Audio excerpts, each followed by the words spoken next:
Now, there was a second part of this GoFundMe story, so I'm very glad that you are bringing legitimate government power against GoFundMe here. I will never use GoFundMe again. Obviously, we can't trust it if they're going to take the money away from the causes we think we're giving to. Now, Michael, that's not fair. If you want to support Black Lives Matter and Antifa, if you want to support rioters and people that are firebombing police cars, if you want to support people that are taking over police stations and declaring Chaz autonomous zones, GoFundMe is the site for you. So if you want to support Marxists, that's the place to go. And you don't even need to donate directly to, you can donate to whoever you want. Don't worry, GoFundMe will redirect your money. You don't even need to think about it. So I'm really glad that you are leading on this issue and getting the government to look into this obvious fraud. But there was a second part to the story here, which is that after GoFundMe took all the money, a bunch of people then got together and started to fund the truckers, not through the government, obviously, not even through some private enterprise, some organization like GoFundMe. They did it through Bitcoin. Bitcoin is a powerfully revolutionary technology. Cryptocurrency, I am very bullish on Bitcoin and on crypto generally. And I got to tell you, the same petty authoritarians who hate Joe Rogan, who hate the Canadian truckers, they hate Bitcoin, and they hate crypto. And there's some irony. So I've become a very vocal defender of crypto, probably the leading defender, or certainly one of the leading defenders in the U.S. Senate. And it's interesting, a lot of the Bitcoin and crypto folks were Bernie bros, just like Rogan, you know, the kind of cool socialists that seem hip. And yet these authoritarians hate Bitcoin and they hate crypto, and it's for the same reason. Why do they hate Joe Rogan? Because they can't control him.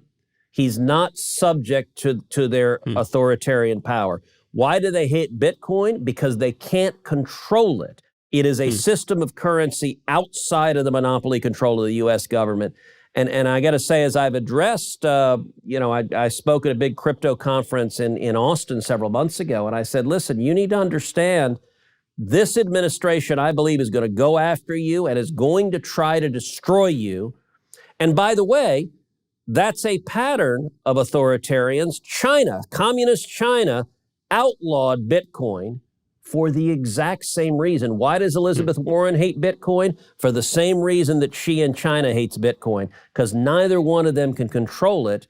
And the theme through all of this is the power of freedom to be not subject to the arbitrary whims of those in government power. Now, you have convinced me on this. I don't know anything about crypto. I'm a terrible investor. My investment strategy generally is buy high, sell low. That's whenever I'm involved. But what a lot of listeners probably don't know is that you are much hipper than I am. You have been on this crypto thing for a while. It's true. And you did make headlines because, well, crypto was collapsing and I was panicked and selling all my crypto.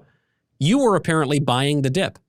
That is true. So I bought Bitcoin. I own Bitcoin. I think according to the public reports, there are 3 senators that own Bitcoin, me, Cynthia Lummis, and Pat Toomey. I'll say, 6-8 months ago, I didn't know a whole lot about Bitcoin and crypto. And I saw that it was growing and developing. And I said, look, I need to educate myself. And so I started setting up dinners with people involved in the crypto world and just sitting down and listening to them. And I started off with, all sorts of dumb questions. What is it? How does it work? And learning. And it's complicated stuff. And I certainly would not hold myself out as an expert today.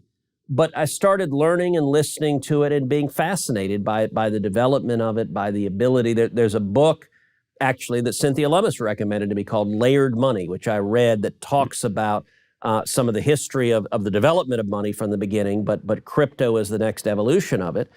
And I've gotten very bullish on crypto, especially Bitcoin, and really horrified at the efforts of Elizabeth Warren and big government Democrats to crush this growing industry. Texas is becoming an oasis for Bitcoin. We're seeing more and more crypto moving to Texas, particularly Austin. And so I started several months ago. I actually have a weekly buy order in for Bitcoin, that every week I just have an automatic buy. Look, given that there's volatility, I'm a fan of dollar cost averaging, which is just having a buy that occurs weekly automatically so that high or low, it averages out. And then what I ended up doing, I guess a couple of weeks ago, is when Bitcoin dropped about in half, I said, all right, I don't believe this drop. And so I made a bigger purchase. I bought $25,000 worth of Bitcoin. Under the Senate, you have to file a financial disclosure for a purchase over $1,000. So I filed that financial disclosure. And, usually those financial disclosures don't, maybe they get a little bip, but they don't get a whole lot of attention. It actually was fascinating, Michael. When I filed the financial disclosure, it generated a ton of press. And listen, I am bullish on Bitcoin, so I'm proud to say I got skin in the game. I believe in it, and that's why I invested in it. But I think we ought to be encouraging. I want cryptocurrency.